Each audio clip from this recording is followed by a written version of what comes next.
this has economic effects on Norway specifically because Norway's people are more reliant on natural resources dependent on how the climate is.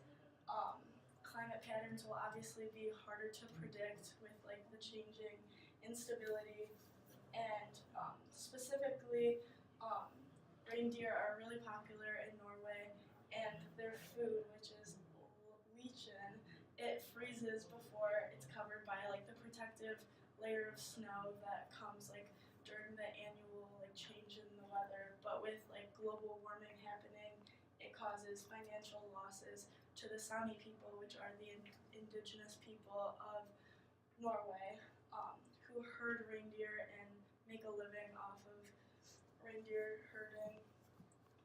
So these like freeze and thaw cycles will be like more frequent with all this like instability. This can be an opportunity because new plants can adapt to milder environments, not so harsh, all of the snow, because the general climate in Norway is very harsh, very cold all of the time, year-round, and tourism also can grow faster with frequent periods of warmer weather.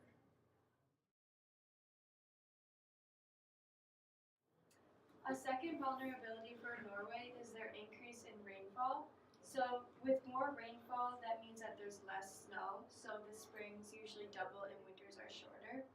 And then for the social and cultural aspect, the acid rain can cause problems with agriculture and erosion.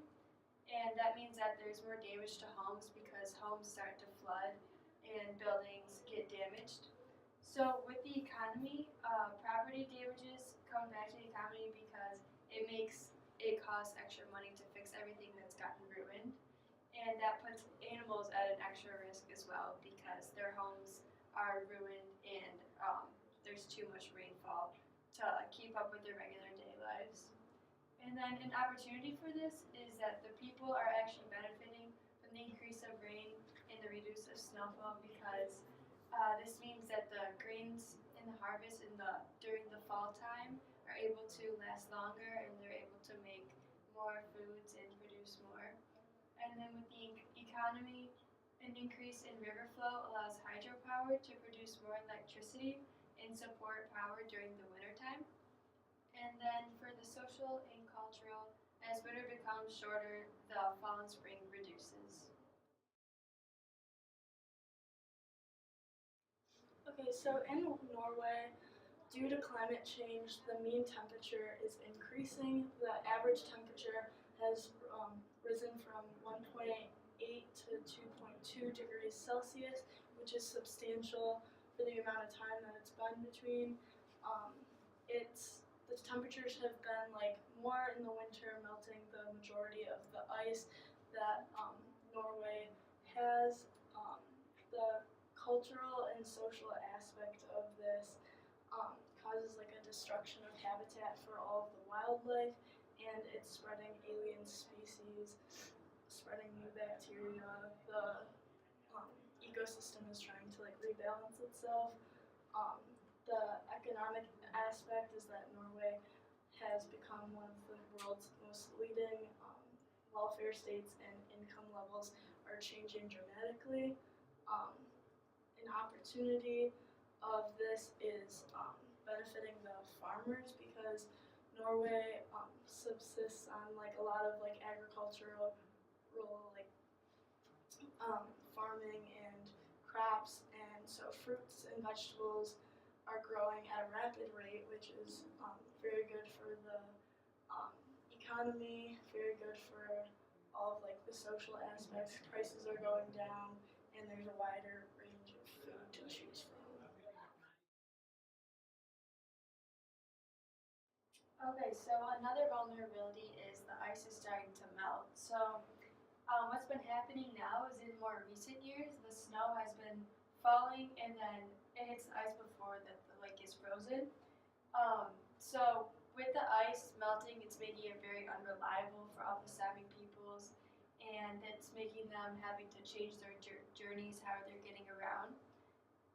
It's making it difficult for them to hunt as well and grow their crops because with the ice, the plants aren't used to growing in that type of weather, so that means that they also make less profit in the end. But an opportunity of the melting ice is that the Sami people are starting to begin to think of other methods and ways that they can go around their daily life. So it kind of makes them have better practice and knowledge, and they become wiser in the end because they're more well-rounded and they begin to realize that they can go around obstacles when this happens. And they just start to basically adapt to the new environment, and it also helps with gas fields, and it's actually fast expanding for the oil. But then an opportunity of the ice melting is that the Sami people are getting used to having to work around the change in the environment, so they're just becoming more knowledgeable and they have to practice when things don't go the way that they usually do with the climate, so it just kind of makes them very well-rounded in situations where they have to think fast of what else to do and what works. Prior to Industrial Revolution, Norway's economy was based on agriculture, timber, and fishing. Fishing was supplemented to crop growing and livestock raising on small farms. Norwegian lived under condition of scarcity, although hunger was rare. Um, Self-owned farmers were a main way of work in Norwegian agriculture, but farmers started to run out of land available for farming during the 19th century. The first textile mill was found in Norway in the middle of the 19th century. The industrial enterprises was found after the founding of the banks, and industries provide employment for a large amount of individuals who worked in agriculture sections, and their wages were much higher than those from agriculture. Fossil fuels. Fossil fuel is a term used to describe a group of energy sources that were formed from ancient plants and organisms during the Carboniferous period approximately 360 to 286 million years ago, even before the age of dinosaurs. At that time, the land was covered with swamps filled with organisms and plants. As they died, they sank to the bottom of swamps and oceans, and over millions of years started decomposing under layers of sand, clay, and other minerals. Different types of fossil fuels formed depending on the combination of organic matter, temperature, time, and pressure conditions while decomposing.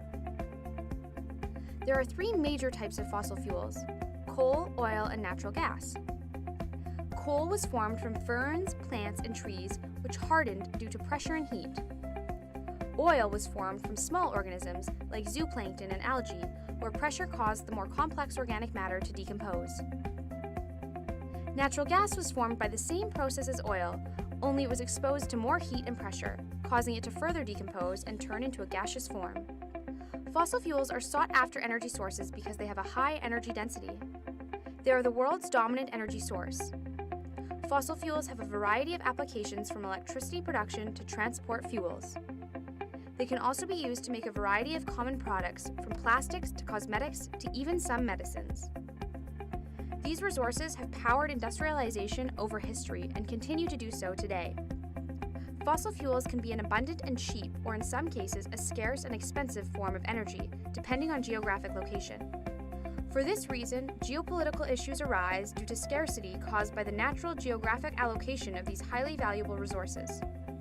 Fossil fuels are considered non-renewable resources because they take millions of years to form, which means that once they are used, the resources will not be replenished in a human lifetime. The gradual depletion of the most accessible fossil fuel reserves have forced companies to develop technologies for extracting more challenging or unconventional reserves. In many cases, this means additional safety and environmental concerns as well as higher costs. Fossil fuels are also the largest emitters of carbon dioxide, a greenhouse gas which causes climate change. In addition, their production causes both environmental and human health issues.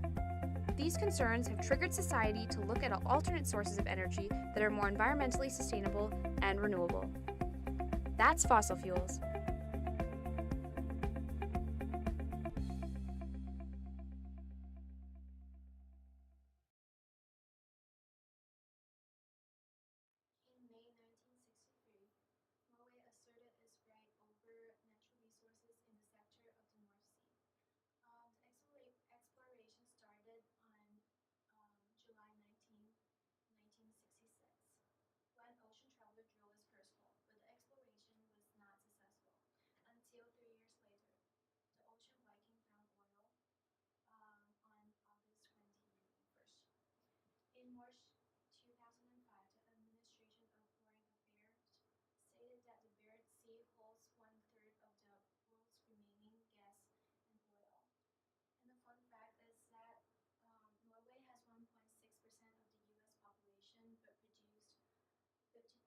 54% of the US emission. Norway has become the first country to ban deforestation, with its eye set on rainforests. Now, you may have noticed Norway itself doesn't have much in the way of rainforests, but its parliament has promised to make sure the goods it purchases don't contribute to their deforestation. A spokesperson for Rainforest Foundation Norway said in recent years many private companies have made similar commitments, but this is the first time a government has done so. Palm oil, soy, beef, and wood are some of the products that push deforestation the most. One study has shown that between 2000 and 2012, commercial agriculture was responsible for 71% of tropical deforestation. Norway may have become one of the leaders of forest conservation because roughly a century ago, it was on the brink of losing its own woodlands. In 1919, it actually became the first country in the world to assess the condition of its forests. And the BBC reports now the country has triple the amount of standing wood in forests than it had 100 years ago. Even though the supply chain commitment may be new for Norway, in the past the country has actually offered money to Brazil and Liberia in return for curbing their deforestation. Besides taking carbon dioxide out of the atmosphere and controlling regional climates, rainforests and their wildlife hold the potential for medical discoveries. For Newsy, I'm Ryan Beek.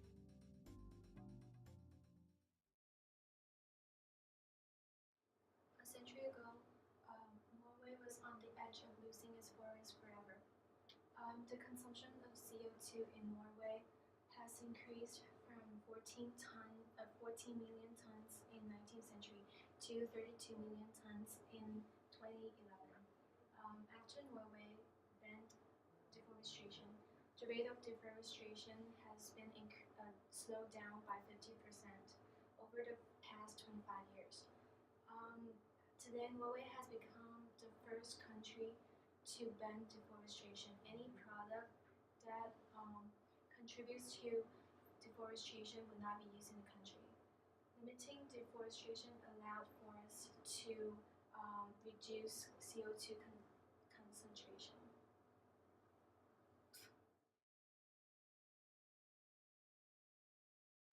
The Paris Agreement is key to a global solution on climate change.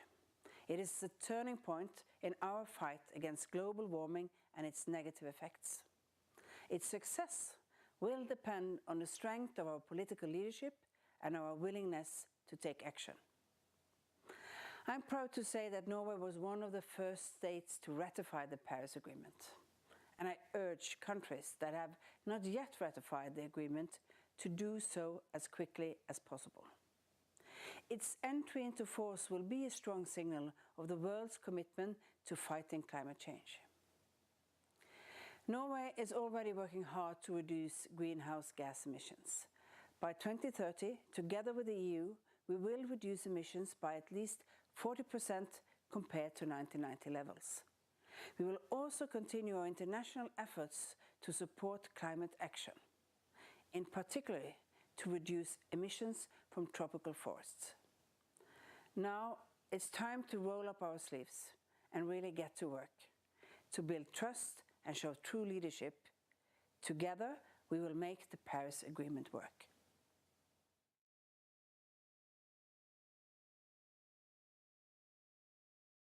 Now, Norway is not part of UA, however, participated in EEA agreement since 1994. And then the object of the EEA agreement is to promote a continuous strengthening of trade and economic related between the EEA state and EU member.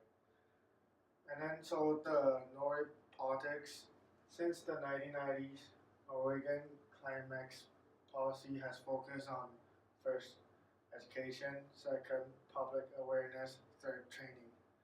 And then for the activities has been started to give the general public a better understanding of climate change and its effects, as well as better awareness of climate-related issue has been embedded in the education system. Politics, Norway is a developed high-income country compared with others because they produce a lot of stuff and then they have oil and fossil fuel industry, and then they are producing better, more carbon than other countries. That's how they have high income. the current leading political party in Norway currently is the Conservative Party. Also, the industrialization of Norway has caused growth in specifically oil and fossil fuel industry. That's why they have high income too. And then, given this economic, social, historical, and political background, it shows why Norway, Norway has the action on climate change now.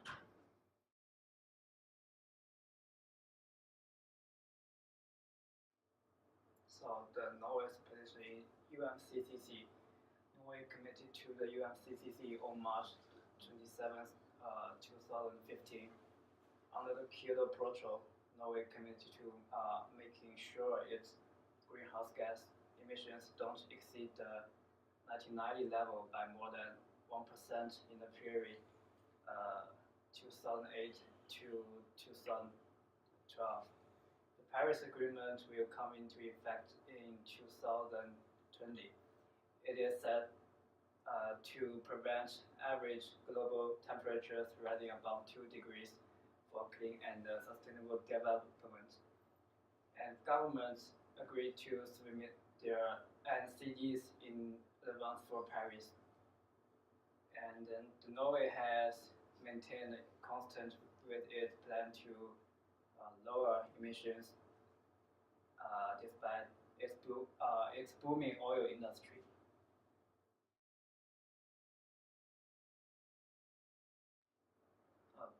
There are some major examples of involvement in UNFCCC.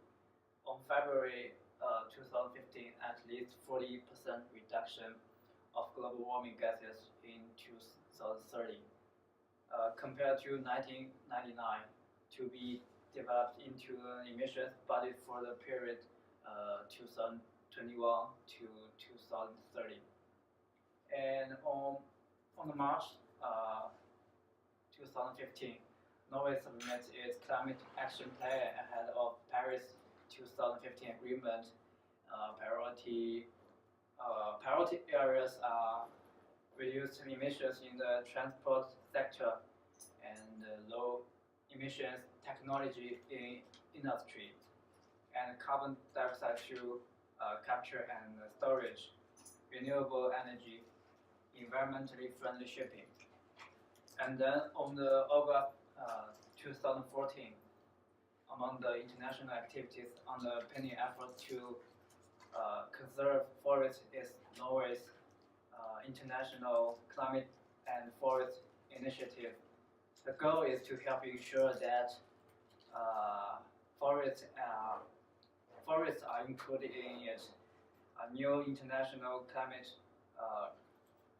and then to take early action to reduce emissions from deforestation and forest degradation in developing countries, and to promote the conservation of natural forest for natural forest areas in order to maintain their carbon storage.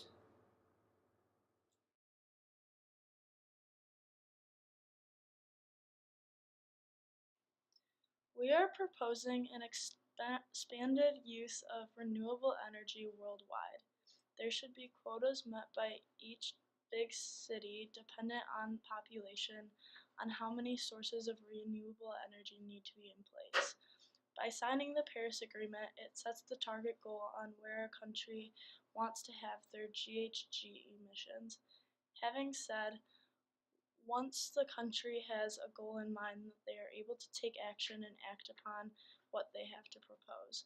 Also, especially in developed countries, increasing fuel emission standards will make a huge difference in greenhouse gases emitted yearly and reduce big industrialized countries' dependence on fossil fuels. For Norway and many other countries, including the US and China, the petroleum sector is responsible for a large percentage of emissions, which can be reduced with stricter and more enforced permits. Although this may affect the economics of the country, dependent on how involved they are in this industry, this would be a helpful measure to keep oil worldwide from making such a large impact on the earth.